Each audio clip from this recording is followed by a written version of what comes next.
Download now. CC Learning App. Hi all, welcome to competitive cracker. This is me Elfin Abdul Salam. അപ്പോൾ എല്ലാവരും കഴിഞ്ഞ 2-3 ദിവസങ്ങളിലായിട്ട് മുമ്പോട്ട് വയ്ക്കുന്ന ഏറ്റവും വലിയ റിക്വസ്റ്റ് എന്ന് പറയുന്നത്, നമുക്ക് മെസ്സേജിലും കമൻസിലും DMസിലും ആയിട്ടെല്ലാം കിട്ടുന്ന ഒരു റിക്വസ്റ്റ് എന്ന് പറയുന്നത് എങ്ങനെ അപ്ലൈ ചെയ്യണം എന്നുള്ളൊരു കാര്യമാണ്. നമ്മൾ പലതവണ കഴിഞ്ഞ തവണ എല്ലാ വർഷവും നമ്മൾ how to apply video upload ചെയ്തിട്ടുണ്ട്.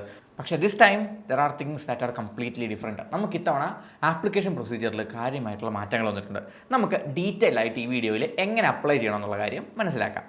സോ നമുക്ക് ആദ്യം തന്നെ ചെയ്യേണ്ടത് അറിയാമല്ലോ, UGC നെറ്റിൻ്റെ വെബ്സൈറ്റിലേക്ക് പോവുക. നിങ്ങൾക്ക് ഇവിടെ നോക്കിയാൽ മനസ്സിലാവും കണ്ടോ, UGC നെറ്റ് നമ്മൾ സെർച്ച് ചെയ്യുമ്പോൾ തന്നെ ആദ്യം വരുന്ന അതിലെ വെബ്സൈറ്റ് ശ്രദ്ധിച്ച് നോക്കുക.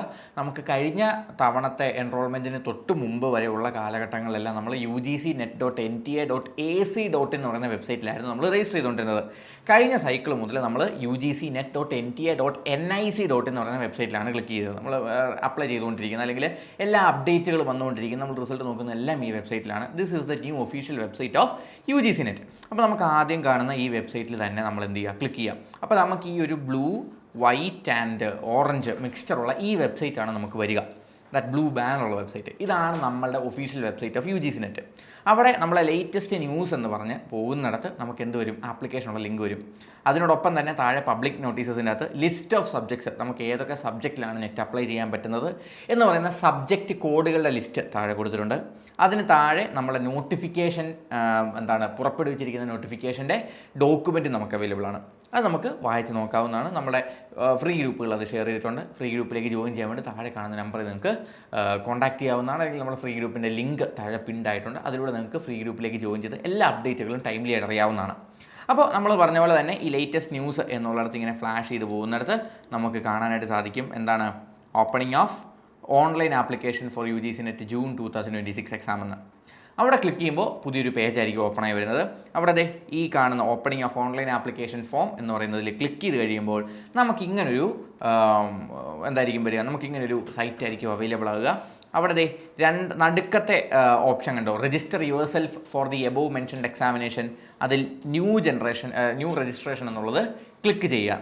ഇവിടെ നമുക്ക് ഇൻഫർമേഷൻ ബുള്ളറ്റിൻ ഡൗൺലോഡ് ചെയ്യാവുന്നതാണ്. ഇൻഫർമേഷൻ ബുള്ളറ്റിനിൽ നമുക്ക് ഇത്തവണത്തെ നെറ്റ് പരീക്ഷയെ പറ്റിയുള്ള എല്ലാ കാര്യങ്ങളും, മാർക്ക് ഡിസ്ട്രിബ്യൂഷൻ, സബ്ജക്റ്റുകൾ, ആർക്കൊക്കെ അപ്ലൈ ചെയ്യാമെന്നുള്ളതിൻ്റെ ഡീറ്റെയിൽഡ് ആയിട്ടുള്ള ഡോക്യുമെൻ്റാണ്. 102 പേജിൻ്റെ ഡോക്യുമെൻ്റാണ്. നിങ്ങൾക്കത് ഡൗൺലോഡ് ചെയ്ത് വായിക്കാവുന്നതാണ്. ആൻഡ് ഇത് വായിച്ചതിന് ശേഷം നമ്മൾ എന്ത് ചെയ്യുക, I have download the information bulletin എന്ന് പറയുന്ന ആ ഒരു സെൽഫ് ഡിക്ലറേഷൻ ടിക്ക് ചെയ്യുക. അതിനുശേഷം ക്ലിക്ക് ഹിയർ ടു പ്രൊസീഡ് കൊടുത്തു കഴിഞ്ഞാൽ ഡയറക്റ്റ്ലി ഇത്തവണ പോകുന്നത് ഡിജി ലോക്കറിലേക്കാണ്. നിങ്ങൾക്കൊരു ഡിജി ലോക്കർ അക്കൗണ്ട് ഉണ്ടായിരിക്കണം. എന്തിനു വേണ്ടിയിട്ട്, നമ്മളുടെ UGC നെറ്റ് വേണ്ടി അപ്ലൈ ചെയ്യാൻ വേണ്ടിയിട്ട്. എല്ലാവർക്കും ഡിജി ലോക്കർ അക്കൗണ്ട് ഉണ്ടായിരിക്കും. അല്ലെങ്കിൽ താഴെ കാണുന്ന സൈൻ അപ്പ് ഓപ്ഷൻ ഉപയോഗിച്ച് നമ്മളൊരു അക്കൗണ്ട് ക്രിയേറ്റ് ചെയ്താൽ മതി. അങ്ങനെ നമുക്ക് ഡിജി ലോക്കർ അക്കൗണ്ടിൽ ലോഗിൻ ചെയ്യാൻ വേണ്ടി 3 വഴിയാണുള്ളത്. ഒന്നുകിൽ മൊബൈൽ നമ്പർ വഴി, അല്ലെങ്കിൽ യൂസർ നെയിം വഴി, അല്ലെങ്കിൽ ആധാർ നമ്പർ വഴി. ഇതിലേത് മെത്തേഡ് ഉപയോഗിച്ചും ഡിജി ലോക്കർ അക്കൗണ്ട് ഉള്ള ഒരാൾക്ക് ലോഗിൻ ചെയ്യാം. ഇല്ലാത്ത ആളാണെങ്കിൽ താഴെ ഡിജി ലോക്കർ അക്കൗണ്ട് ക്രിയേറ്റ് ചെയ്യണം.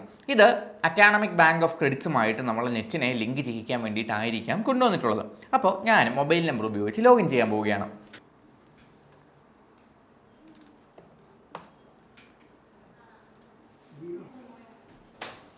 അപ്പോൾ നമ്മൾ അങ്ങനെ ഡിജി ലോക്കറുമായിട്ട് കണക്ട് ചെയ്യുമ്പോൾ നമുക്ക് മൊബൈൽ നമ്പർ ചോദിക്കും. മൊബൈൽ നമ്പറിൽ അല്ലെങ്കിൽ എവിടെയാണെങ്കിലും നമ്മൾ ക്രെഡൻഷ്യൽസ് ഉപയോഗിച്ച് ലോഗിൻ ചെയ്ത് കഴിയുമ്പോൾ OTP ചോദിക്കും. ആ വരുന്ന OTP നമ്മൾ കൊടുത്തു കഴിഞ്ഞാൽ ഇങ്ങനൊരു വെബ്സൈറ്റ് ആയിരിക്കും നമ്മളിലേക്ക് വരിക. അവിടെ നമ്മൾക്ക് എല്ലാ ഡോക്യുമെൻറ്റുകളിലും, ഇപ്പോൾ എൻ്റെ ഡിജി ലോക്കറുമായിട്ട് മെൻഷൻ ചെയ്തേക്കുന്ന എൻ്റെ CKYC card, Aadhaar card, driving licence, PAN verification, അതുപോലുള്ള മറ്റ് ഡോക്യുമെൻറ്റുകളെല്ലാം നമ്മൾ ഓൾറെഡി ഡിജി ലോക്കറുമായിട്ട് കണക്ട് ആയിട്ടുള്ള ഡോക്യുമെൻറ്റിൻ്റെ ആക്സസ് എല്ലാം ഡയറക്റ്റ്ലി നമ്മൾ ഇവിടെ കൊടുക്കുകയാണ്.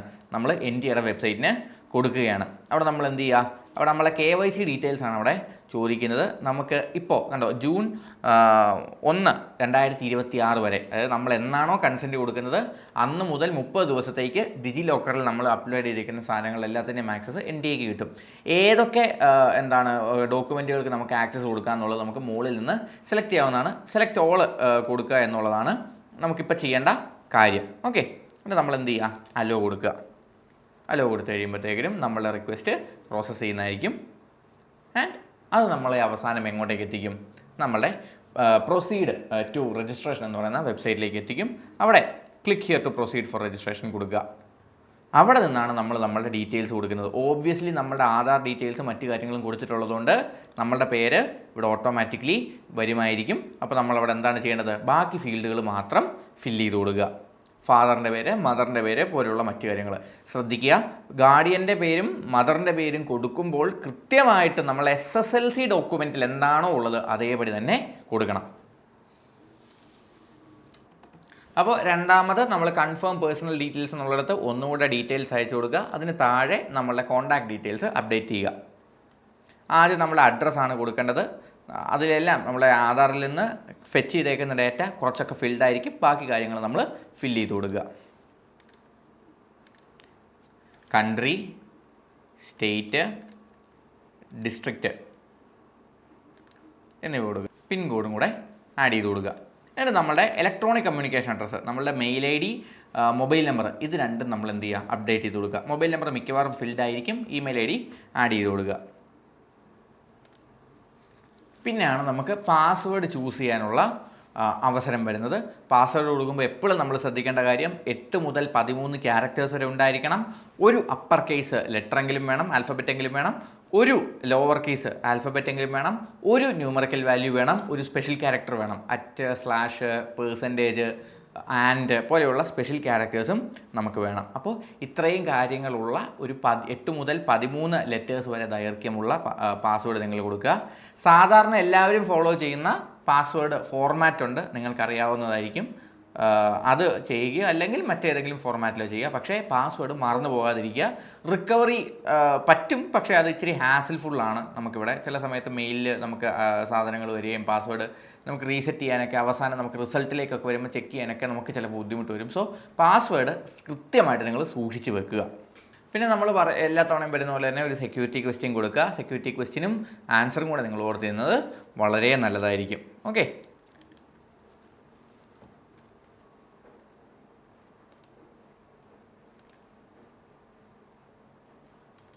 അങ്ങനെ നമ്മൾ എന്ത് ചെയ്ത് കഴിയുമ്പോഴത്തേക്കും, നമ്മൾ അപ്ലൈ ചെയ്ത് കഴിയുമ്പോഴത്തേക്കും നമുക്ക് ഡയറക്റ്റ്ലി എങ്ങോട്ടേക്ക് വരും? നമുക്ക് റിവ്യൂ പേജിലേക്ക് വരും. ഇവിടെ നമ്മൾ കൊടുത്ത ഡീറ്റെയിൽസ് ക്രോസ് ചെക്ക് ചെയ്യാനുള്ള സമയമാണ്. നമ്മൾ കൊടുത്ത ഡീറ്റെയിൽസ് ഓരോന്നായിട്ട് ചെക്ക് ചെയ്ത് പോവുക. എന്തെങ്കിലും മാറ്റം ഉണ്ടെങ്കിൽ എഡിറ്റ് ചെയ്യുക. ഇല്ലെങ്കിൽ നമ്മൾ എന്ത് ചെയ്യുക? സബ്മിറ്റ് ആൻഡ് സെൻഡ് OTP കൊടുക്കുക. അല്ലെങ്കിൽ എഡിറ്റ് രജിസ്ട്രേഷൻ ഫോമിൽ തന്നെ നമുക്ക് മുമ്പോട്ട് പോകാവുന്നതാണ്. അങ്ങനെ നമ്മൾ വെരിഫൈ ചെയ്യണമെങ്കിൽ നമ്മൾ ഓരോ സെക്ഷൻ്റെ താഴെയും, അല്ലെങ്കിൽ പേഴ്സണൽ ഡീറ്റെയിൽസിന് താഴെ, കോൺടാക്ട് ഡീറ്റെയിൽസിന് താഴെ, പെർമനൻറ്റ് അഡ്രസ്സിന് താഴെ ഐ ഹാവ് വെരിഫൈഡ് എന്നുള്ളൊരു ടിക്ക് ബോക്സ് ഉണ്ട്. ആ ടിക്ക് ബോക്സ് ക്ലിക്ക് ചെയ്തതിന് ശേഷം ഡിക്ലറേഷന് താഴെ ഐ എഗ്രി കൊടുത്തതിന് ശേഷം നമ്മൾ എന്ത് ചെയ്യുക? Submit and send OTP to the verified mobile number എന്നുള്ളത് കൊടുക്കുക. അങ്ങനെ നമ്മൾ OTP കൊടുത്തു കഴിയുമ്പോഴത്തേക്കും നമുക്ക് OTP ടൈപ്പ് ചെയ്യാനുള്ളൊരു ഫോം വരും. അവിടേക്ക് നമുക്ക് കിട്ടിയേക്കുന്ന OTP ടൈപ്പ് ചെയ്ത് കൊടുക്കുക. അങ്ങനെ നമ്മൾ സബ്മിറ്റ് ചെയ്ത് കഴിയുമ്പോഴാണ് നമ്മളെ രജിസ്ട്രേഷൻ കംപ്ലീറ്റ് ആകുന്നത്. അവിടെ നമുക്ക് രജിസ്ട്രേഷൻ ഫോം, ആപ്ലിക്കേഷൻ ഫോം, ഫീ പേയ്മെൻറ്റ് എന്ന് പറയുന്ന 3 ആക്ടിവിറ്റീസാണ് കാണാൻ സാധിക്കുന്നത്.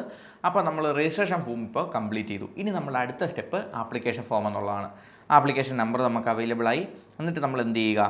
നമുക്ക് ഫില്ലപ്പ് ആപ്ലിക്കേഷൻ ഫോം എന്ന് പറയുന്ന സാധനം ക്ലിക്ക് ചെയ്യുക. അവിടെ നമുക്ക് എന്ത് ചെയ്യും? 11 സ്റ്റെപ്പുകളാണ് നമുക്ക് എന്തിലേക്കുള്ളത്? ആപ്ലിക്കേഷൻ ഫോമിലുള്ളത്. ആദ്യത്തേത് പേഴ്സണൽ ഡീറ്റെയിൽസ് എന്നുള്ളതാണ്. പേഴ്സണൽ ഡീറ്റെയിൽസ് ഫില്ല് ചെയ്യുക. അങ്ങനെ നമ്മൾ അടുത്തായിട്ട് പോകുന്നത് പേഴ്സണൽ ഡീറ്റെയിൽസിലേക്കാണ്. നമ്മുടെ നാഷണാലിറ്റി, കാറ്റഗറി, കൺഫേം കാറ്റഗറി, നമ്മൾ ഡയബറ്റിക് ആണോ അല്ലയോ, പേരൻസിൻ്റെ ആനുവൽ ഇൻകം, നമ്മൾ മൈനോറിറ്റി കമ്മ്യൂണിറ്റിയിലാണോ ഉള്ളത്, നമ്മളെ പോസ്റ്റ് ഗ്രാജുവേറ്റ് സബ്ജക്റ്റിൻ്റെ നെയിം എന്താണ് എന്നുള്ളത് നമ്മൾ കൊടുക്കുക. ശ്രദ്ധിക്കുക, ഇപ്പോൾ നമുക്ക് അവൈലബിൾ അല്ല. എന്നിരുന്നാലും ഇപ്പോൾ 4 year UG programme FI UGP ചെയ്യുന്നവർക്ക് 4th ഇയറിൽ എന്ത് ചെയ്യാം? നെറ്റിന് വേണ്ടി അപ്ലൈ ചെയ്യാം. അങ്ങനെ അപ്ലൈ ചെയ്യുന്നവരാണെങ്കിൽ post graduate exam subject not applicable എന്ന് വേണം കൊടുക്കാൻ. 4 ഇയർ UG പ്രോഗ്രാം ചെയ്യുന്നവരാണെങ്കിൽ post graduate subject not applicable എന്ന് കൊടുക്കുക. അല്ലാത്തവരെല്ലാവരും നിങ്ങളുടെ പോസ്റ്റ് ഗ്രാജുവേറ്റ് സബ്ജക്റ്റ് ഒന്നിൽ കൂടുതൽ PG ഉള്ളവരാണെങ്കിൽ ഏത് PGക്ക് വേണ്ടിയിട്ടാണോ നിങ്ങൾ നെറ്റ് അപ്ലൈ ചെയ്യുന്നത് ആ പരീക്ഷയുടെ PG സബ്ജക്റ്റ് ഏതാണ് എന്നുള്ളത് സെലക്ട് ചെയ്ത് കൊടുക്കുക. ഓക്കെ, നാഷണാലിറ്റി സെലക്ട് ചെയ്ത് കൊടുക്കുക. പിന്നെ കാറ്റഗറി മറ്റു കാര്യങ്ങളെല്ലാം സെലക്ട് ചെയ്ത് കൊടുക്കുക. ശ്രദ്ധിക്കുക, നമ്മൾക്ക് ഏതെങ്കിലും റിസർവേഷൻ കാറ്റഗറിയിലുള്ളവരാണ് നമ്മളെങ്കിൽ നമ്മൾക്ക് അതിൻ്റെ സർട്ടിഫിക്കറ്റ് ഉണ്ട്. കാസ്റ്റ് സർട്ടിഫിക്കറ്റ് ആണെങ്കിലും ആ സർട്ടിഫിക്കറ്റ് നമുക്ക് സർട്ടിഫിക്കറ്റ് നമുക്ക് അവൈലബിൾ ആയിരിക്കും. ഈ സർട്ടിഫിക്കറ്റിന് മുകളിൽ ലെഫ്റ്റ് സൈഡിലായിട്ടൊരു നമ്പറുണ്ട്. അതാണ് നമ്മളുടെ ID നമ്പർ എന്ന് പറയുന്നത്. ആ നമ്പർ നമ്മളെവിടെ കൊടുക്കണം? നമ്മളുടെ എവിടെയാണ് കാറ്റഗറി സർട്ടിഫിക്കറ്റ് ID നമ്പർ എന്ന് പറയുന്ന ഫോമിൽ നമ്മൾ ആ നമ്പർ കൊടുക്കണം. ഇത് ഏത് വർഷമാണ് നമുക്ക് ഇഷ്യൂ ചെയ്തിട്ടുള്ളത് എന്നുള്ള ഡേറ്റും കൂടെ നമ്മൾ താഴെ കൊടുക്കണം. പിന്നെ ആരാണ് ഈ എന്താണ് സർട്ടിഫിക്കറ്റ് നമുക്ക് ഇഷ്യൂ ചെയ്തേക്കുന്നത് എന്ന ആളുടെ പേരും നമ്മളവിടെ കൊടുക്കണം. ഈ 3 കാര്യങ്ങൾ നമ്മൾ ഏതെങ്കിലും റിസർവേഷൻ കാറ്റഗറി ഉള്ളവരാണെങ്കിൽ ഈ സ്റ്റേജിൽ തന്നെ ചെയ്യണം. അപ്പോൾ താഴെ name of the authority issuing the category certificate എന്നുള്ളിടത്ത് നമ്മുടെ ഈ സർട്ടിഫിക്കറ്റിൽ താഴെ ഡിജിറ്റലി സൈൻഡ് ബൈ എന്ന് പറയുന്ന ഒരാളുടെ പേരുണ്ട്. ആളുടെ പേര് അവിടെ ഫില്ല് ചെയ്യുക. അപ്പോൾ പിന്നെ നമ്മൾ മൈനോറിറ്റി കമ്മ്യൂണിറ്റിയിലാണോ ഉള്ളതെന്ന് ചോദിക്കുന്നതും നമ്മളെ കമ്മ്യൂണിറ്റി ഏതാണ്, മൈനോറിറ്റി ആണെങ്കിൽ യെസ് കൊടുക്കുക, അല്ലെങ്കിൽ നോ കൊടുക്കുക. യെസ് കൊടുത്തു കഴിഞ്ഞാൽ ഏതാണ് കമ്മ്യൂണിറ്റി എന്നുള്ളത് കൂടെ സെലക്ട് ചെയ്ത് കൊടുക്കുക. ഇത്രയുമാണ് നമ്മളുടെ പേഴ്സണൽ ഡീറ്റെയിൽസ് ആയിട്ട് വരുന്നത്. ഇത്രയും നമ്മൾ എന്ത് ചെയ്യുക, ക്യാപ്ച കൊടുത്ത് കൺഫേം കൊടുക്കുക, സേവ് ആൻഡ് നെക്സ്റ്റ് കൊടുത്ത് അടുത്ത പേജിലേക്ക് പോവുക. നമ്മുടെ അടുത്ത സ്റ്റെപ്പ് എന്ന് പറയുന്നത് ഡിസബിലിറ്റിയാണ്. നമുക്ക് എന്തെങ്കിലും ഫോം ഓഫ് ഡിസബിലിറ്റി ഉണ്ടെങ്കിൽ നമ്മൾ എന്ത് കൊടുക്കുക, യെസ് കൊടുക്കുക. യെസ് കൊടുക്കുകയാണെങ്കിൽ നമുക്ക് ഡിസബിലിറ്റിയുടെ സർട്ടിഫിക്കറ്റ് ഡേറ്റ് അല്ലെങ്കിൽ ഡേറ്റ നമ്മളോട് ചോദിക്കുന്നതായിരിക്കും. നമ്മൾ ഡിസബിലിറ്റി സർട്ടിഫിക്കറ്റിൻ്റെ എന്താണ് ഇൻഫർമേഷൻ നമ്മൾ ചോദിക്കുന്നതായിരിക്കും. അല്ലെങ്കിൽ നമ്മൾ എന്ത് ചെയ്യുക, ഡിസബിലിറ്റി ഇല്ലെങ്കിൽ നോ തന്നെ കൊടുത്ത് നേരെ എന്ത് ചെയ്യുക, ക്യാപ്ച ഫില്ല് ചെയ്ത് അടുത്ത സ്റ്റെപ്പിലേക്ക് പോവുക. ഓരോ സ്റ്റെപ്പിലും നമ്മൾ ക്യാപ്ച ഫില്ല് ചെയ്യണം. ഇനി അത് പറയുന്നതല്ലായിരിക്കും. എല്ലാ സ്റ്റെപ്പും സബ്മിറ്റ് ചെയ്യുന്നതിന് മുമ്പ് നമ്മൾ ക്യാപ്ച ഫില്ല് ചെയ്യണം. ഓക്കെ. അടുത്ത സ്റ്റെപ്പ് എന്ന് പറയുന്നത് നമ്മൾ രജിസ്റ്റർ അപ്പാർ ഐ ഡി എന്നുള്ളതാണ്. APAAR ID. ഈ ID നമ്മുടെ ഡിജി ലോക്കറിൽ അവൈലബിൾ ആയിരിക്കും. ഉണ്ട് എങ്കിൽ നമ്മൾ എന്ത് ചെയ്യുക, യെസ് കൊടുക്കുക. യെസ് കൊടുത്തിട്ട് നമ്മൾ സബ്മിറ്റ് ചെയ്യുക. നിങ്ങൾക്ക് APAR ID ഉണ്ടോ എന്ന് ചെക്ക് ചെയ്യാൻ വേണ്ടിയിട്ട് നമ്മൾ ഡിജി ലോക്കറിലേക്ക് ജസ്റ്റ് പോയാൽ മതി. ഡിജി ലോക്കറിൽ APAR ID എന്ന് സെർച്ച് ചെയ്യുമ്പോൾ നമ്മൾ APAR ID ഉണ്ടെങ്കിൽ അത് കാണിക്കും. ഉണ്ടെങ്കിൽ യെസ് കൊടുക്കുക, ഇല്ലെങ്കിൽ നോ കൊടുക്കുക. So once if you have an APAR ID you should always go for yes. അങ്ങനെ നമ്മൾ എന്ത് ചെയ്യുക, സേവ് ചെയ്യുക, സബ്മിറ്റ് ചെയ്യുക. അങ്ങനെ നമ്മൾ സബ്മിറ്റ് ചെയ്ത് കഴിഞ്ഞാൽ നമ്മുടെ APAR ID ചോദിക്കുന്നൊരു മെസ്സേജിലേക്ക് നമുക്ക് വരും. അവിടെ നമ്മുടെ APAR ID നമ്പർ നമ്മൾ ടൈപ്പ് ചെയ്ത് കൊടുക്കുക.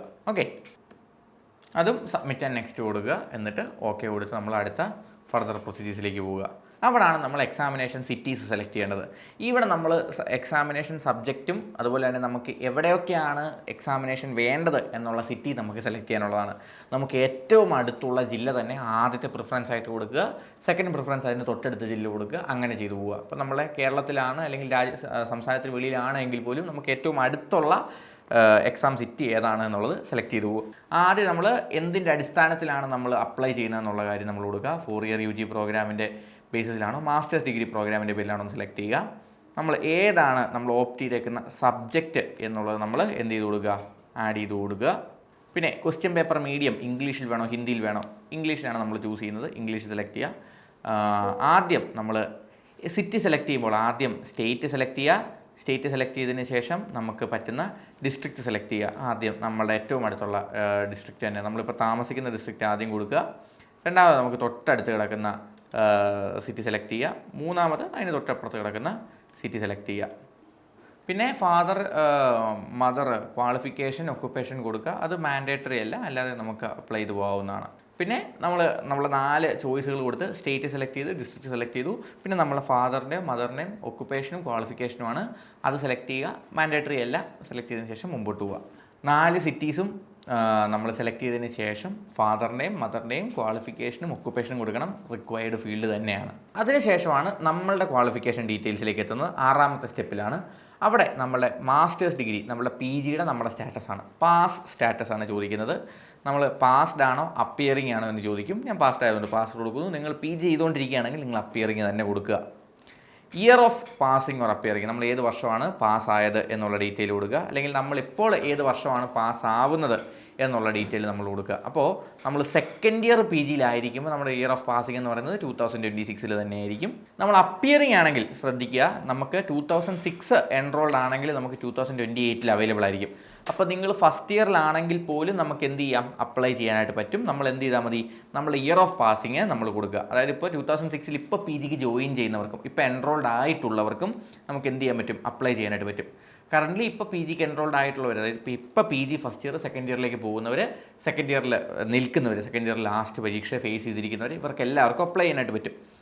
പുതിയതായിട്ട് വരാൻ പോകുന്ന PGക്കാർക്ക് ഇപ്പോൾ അപ്ലൈ ചെയ്യാൻ പറ്റില്ല, കാരണം ഇപ്പോൾ PGക്ക് അഡ്മിഷൻസ് വന്നിട്ടില്ല. ഓക്കെ, നമ്മൾ 5th സ്റ്റെപ്പ് കംപ്ലീറ്റ് ചെയ്ത് കഴിയുമ്പോൾ നമുക്ക് അടുത്തതാണ് എഡ്യൂക്കേഷൻ ഡീറ്റെയിൽസ് എന്ന് പറയുന്നത്.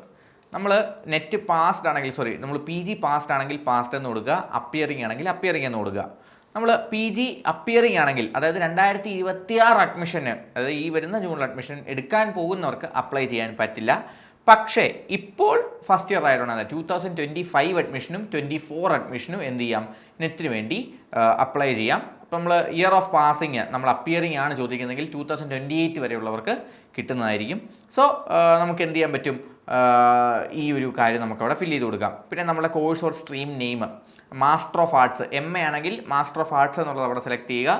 നമ്മളത് ഫൈനൽ ഇയറിലാണോ അല്ലയോ എന്നുള്ള കാര്യം നമ്മൾ എന്ത് ചെയ്യുക, ഇവിടെ കൊടുക്കുക.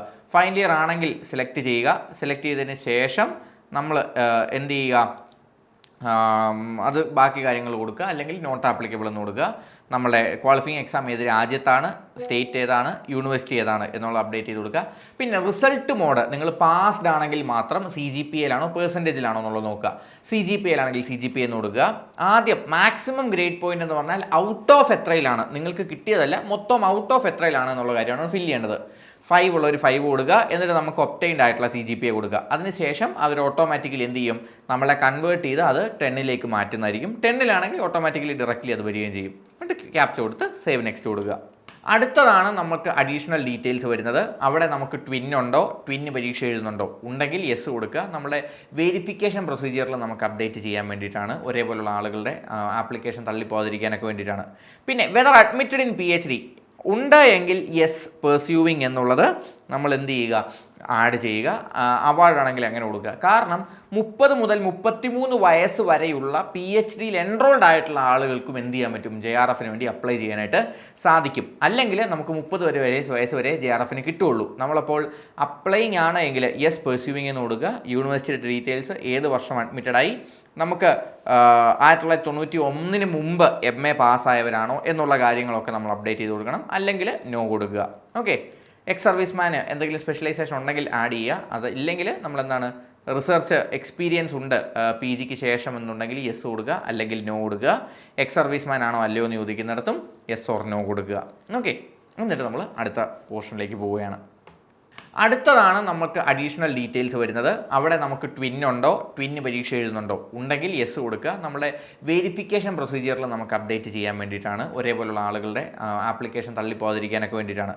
പിന്നെ വെദർ അഡ്മിറ്റഡ് ഇൻ PhD ഉണ്ട് എങ്കിൽ യെസ് പെർസ്യൂവിങ് എന്നുള്ളത് നമ്മൾ എന്ത് ചെയ്യുക, ആഡ് ചെയ്യുക. അവാർഡാണെങ്കിൽ അങ്ങനെ കൊടുക്കുക. കാരണം 30 മുതൽ 33 വയസ്സ് വരെയുള്ള PhDയിൽ എൻറോൾഡ് ആയിട്ടുള്ള ആളുകൾക്കും എന്ത് ചെയ്യാൻ പറ്റും, JRFന് വേണ്ടി അപ്ലൈ ചെയ്യാനായിട്ട് സാധിക്കും. അല്ലെങ്കിൽ നമുക്ക് 30 വയസ്സ് വരെ JRFന് കിട്ടുള്ളൂ. നമ്മളപ്പോൾ അപ്ലൈയിങ് ആണ് എങ്കിൽ യെസ് പെർസ്യൂവിങ് എന്ന് കൊടുക്കുക. യൂണിവേഴ്സിറ്റി ഡീറ്റെയിൽസ്, ഏത് വർഷം അഡ്മിറ്റഡായി, നമുക്ക് 1991 മുമ്പ് MA പാസ്സായവരാണോ എന്നുള്ള കാര്യങ്ങളൊക്കെ നമ്മൾ അപ്ഡേറ്റ് ചെയ്ത് കൊടുക്കണം. അല്ലെങ്കിൽ നോ കൊടുക്കുക. ഓക്കെ. എക്സ് സർവീസ്മാന് എന്തെങ്കിലും സ്പെഷ്യലൈസേഷൻ ഉണ്ടെങ്കിൽ ആഡ് ചെയ്യുക. അത് ഇല്ലെങ്കിൽ നമ്മളെന്താണ്, റിസർച്ച് എക്സ്പീരിയൻസ് ഉണ്ട് PGക്ക് ശേഷം എന്നുണ്ടെങ്കിൽ യെസ് കൊടുക്കുക, അല്ലെങ്കിൽ നോ കൊടുക്കുക. എക്സ് സർവീസ്മാൻ ആണോ അല്ലയോ എന്ന് ചോദിക്കുന്നിടത്തും യെസ് ഓർ നോ കൊടുക്കുക. ഓക്കെ. എന്നിട്ട് നമ്മൾ അടുത്ത പോർഷനിലേക്ക് പോവുകയാണ്. അടുത്തതാണ് 8ാമത്തെ സ്പേസ് ആണ് അപ്ലൈ ഫോർ. ഞാൻ നേരത്തെ പറഞ്ഞ പോലെ തന്നെ FIUGPക്കാർക്ക് അസിസ്റ്റന്റ് പ്രൊഫസറിന് അപ്ലൈ ചെയ്യാൻ പറ്റില്ല. അതായത് നിങ്ങൾ FIUGP 4th ഇയറിലാണുള്ളതെങ്കിൽ നിങ്ങൾക്ക് അസിസ്റ്റന്റ് പ്രൊഫസറിന് അപ്ലൈ ചെയ്യാനായിട്ട് പറ്റില്ല. മറിച്ച് നിങ്ങൾക്ക് എന്ത് ചെയ്യാം, JRFനും PhD ഓൺലിക്കും വേണ്ടി അപ്ലൈ ചെയ്യാം. അതേപോലെ തന്നെ നമ്മൾ നേരത്തെ പറഞ്ഞ പോലെ തന്നെ 33 വയസ്സിനുള്ളിലുള്ളവരാണെങ്കിൽ, നിങ്ങൾ റിസർച്ചിൽ എൻറോൾഡ് ആണെങ്കിൽ നിങ്ങൾക്ക് JRFന് അപ്ലൈ ചെയ്യാനുള്ളൊരു സ്പേസ് കൂടിയാണിത്. So make sure that if you are doing PhD you should select applying or appearing four PhD എന്നുള്ളത് നിങ്ങൾ സെലക്ട് ചെയ്യുക തന്നെ ചെയ്യണം. ബാക്കി അതിനനുസരിച്ച്. പിന്നെ നിങ്ങൾ PG ഉള്ളവരാണ്, നിങ്ങൾ റിസർച്ച് ചെയ്യുന്നില്ല, 30 വയസ്സിന് താഴെയാണെങ്കിൽ 3 സാധനവും ടിക്ക് ചെയ്യണം. PhD only, JRF, assistant professor എന്നുള്ളത്. വിട്ടുപോയത്, മാർക്ക് കിട്ടിയിട്ട് പോലും നമുക്ക് വിട്ടുപോയത് കൊണ്ട് നമുക്കിതിലൊന്നു പോലും ക്വാളിഫൈ ചെയ്യാതെ ഇരിക്കാനായിട്ട് പറ്റില്ല. ഓക്കെ. അപ്പോൾ JRF കിട്ടിയാൽ അത്രയും നല്ലത്, അപ്ലൈ ചെയ്യുക. ഓക്കെ. അടുത്തത് നമുക്ക് പോകുന്നത് ലൈവ് ഫോട്ടോയാണ്. ആദ്യമായിട്ടാണ് ലൈവ് ഫോട്ടോഗ്രാഫ് എടുക്കാൻ വേണ്ടിയിട്ടുള്ളൊരു ഓപ്ഷൻ വരുന്നത്. സോ നിങ്ങൾ അപ്ലൈ ചെയ്യുമ്പോൾ സ്വയം അപ്ലൈ ചെയ്യണം. നമ്മളുടെ ഫിസിക്കൽ പ്രസൻസ് അവിടെ അത്യാവശ്യമാണ്. അപ്പോൾ നമുക്ക് വെബ്സൈറ്റിലേക്ക് നമ്മളോട് പെർമിഷൻ ചോദിക്കും. Allow while using the site കൊടുക്കുക. അതിനുശേഷം നമ്മൾ എന്ത് ചെയ്യുക, ക്യാപ്ചർ ഫോട്ടോഗ്രാഫിന് വേണ്ടിയിട്ട് നമ്മൾ എന്ത് ചെയ്യുക, നമ്മളെ സെൻറ്ററിലേക്ക് എന്ത് ചെയ്ത് വെക്കുക, നമ്മുടെ വെബ് ക്യാം, നമുക്ക് PC-യിൽ നിന്നാണ് ചെയ്യുന്നതെങ്കിൽ വെബ് ക്യാം കണക്ട് ചെയ്ത് ചെയ്യുക. ലാപ്പിൽ നിന്നാണെങ്കിൽ ഡയറക്റ്റ് ക്യാമറ ആക്സസ് കൊടുക്കുക. എന്നിട്ട് നമ്മളെ സെൻറ്ററിലേക്ക് പ്ലേസ് ചെയ്തതിന് ശേഷം ക്യാപ്ചർ ലൈവ് ഫോട്ടോഗ്രാഫ് എന്ന് പറയുന്ന ഓപ്ഷൻ ക്ലിക്ക് ചെയ്യുക. അപ്പോൾ മിണ്ടാതിരുന്നിട്ട് വായടച്ച് ചിരിച്ചുകൊണ്ട് ഫോട്ടോ എടുക്കുക. ഓക്കെ. അങ്ങനെ നമുക്കവിടെ ഫോട്ടോ ക്യാപ്ചറായതിനു ശേഷം നമ്മൾ അപ്ലോഡ് ഫോട്ടോഗ്രാഫ് എന്ന് പറയുന്ന ഓപ്ഷൻ കൊടുക്കുക. ഓക്കെ. അവിടെ നിന്ന് നമ്മൾ ഡയറക്റ്റ്ലി എങ്ങോട്ടേക്കാണ് പോകുന്നത്? നമ്മളെ എടുത്ത ഫോട്ടോ നമ്മളെ കാണിക്കുന്നതായിരിക്കും. അവിടെ സേവ് നെക്സ്റ്റ് കൊടുക്കുക. സേവ് നെക്സ്റ്റ് കൊടുത്ത് സബ്മിറ്റ് യെസ് കൊടുത്ത് മുമ്പോട്ട് പോവുക. അങ്ങനെ ചെല്ലുമ്പോഴാണ് നമ്മളുടെ എന്ത് ഗേറ്റിലേക്ക് എത്തുന്നത്? നമ്മളെ ഫോട്ടോഗ്രാഫും സിഗ്നേച്ചർ അപ്ലോഡ് ചെയ്യാനുള്ള ഓപ്ഷനിലേക്ക് എത്തുന്നത്. അവിടെ നമ്മൾ എന്ത് ചെയ്യുക? നമ്മളെ 10 മുതൽ 200 KB വരെയുള്ള ഫോട്ടോഗ്രാഫും 10 മുതൽ 50 KB വരെയുള്ള സിഗ്നേച്ചറുമാണ് അപ്ലോഡ് ചെയ്യേണ്ടത്. ഈ രണ്ടിൻ്റെയും ഫോട്ടോ എടുത്തതിന് ശേഷം നമ്മൾ എന്ത് ചെയ്യുക? അപ്ലോഡ് ചെയ്യുക. സോ നമ്മുടെ അവസാന സ്റ്റെപ്പായിട്ടുള്ള ഡോക്യുമെൻ്റ് അപ്ലോഡിലാണ് നമ്മൾ എത്തിയത്. നമ്മളെ ഫോട്ടോഗ്രാഫിൻ്റെ സൈസ് എന്ന് പറയുന്നത് 10-200 KB ഇടയിലായിരിക്കണം. നമ്മൾ പാസ്പോർട്ട് സൈസ് ഫോട്ടോ ആയിരിക്കണം. സിഗ്നേച്ചർ 10 മുതൽ 50 KB പിന്നെ ശ്രദ്ധിക്കുക, നമ്മുടെ ഫോർമാറ്റിന് ഇഷ്യൂ വരും. അപ്പോൾ നിങ്ങൾ ചെക്ക് ചെയ്യേണ്ടത് ഓൾറെഡി നമ്മൾ JPG അല്ലെങ്കിൽ JPG ഫോർമാറ്റിലായിരിക്കണം. അത് കൂടാതെ നമ്മൾ ഡോട്ട് കൂട്ടി എന്തെങ്കിലും ഇട്ടുണ്ടെങ്കിൽ അത് റിമൂവ് ചെയ്തിട്ട് കംപ്ലീറ്റ്ലി റീനെയിം ചെയ്ത് നമ്മളെ ഫോട്ടോ സിഗ്നേച്ചർ എന്നുള്ള പേരിലായി കൊടുത്താൽ അപ്ലോഡ് ചെയ്താൽ മതി.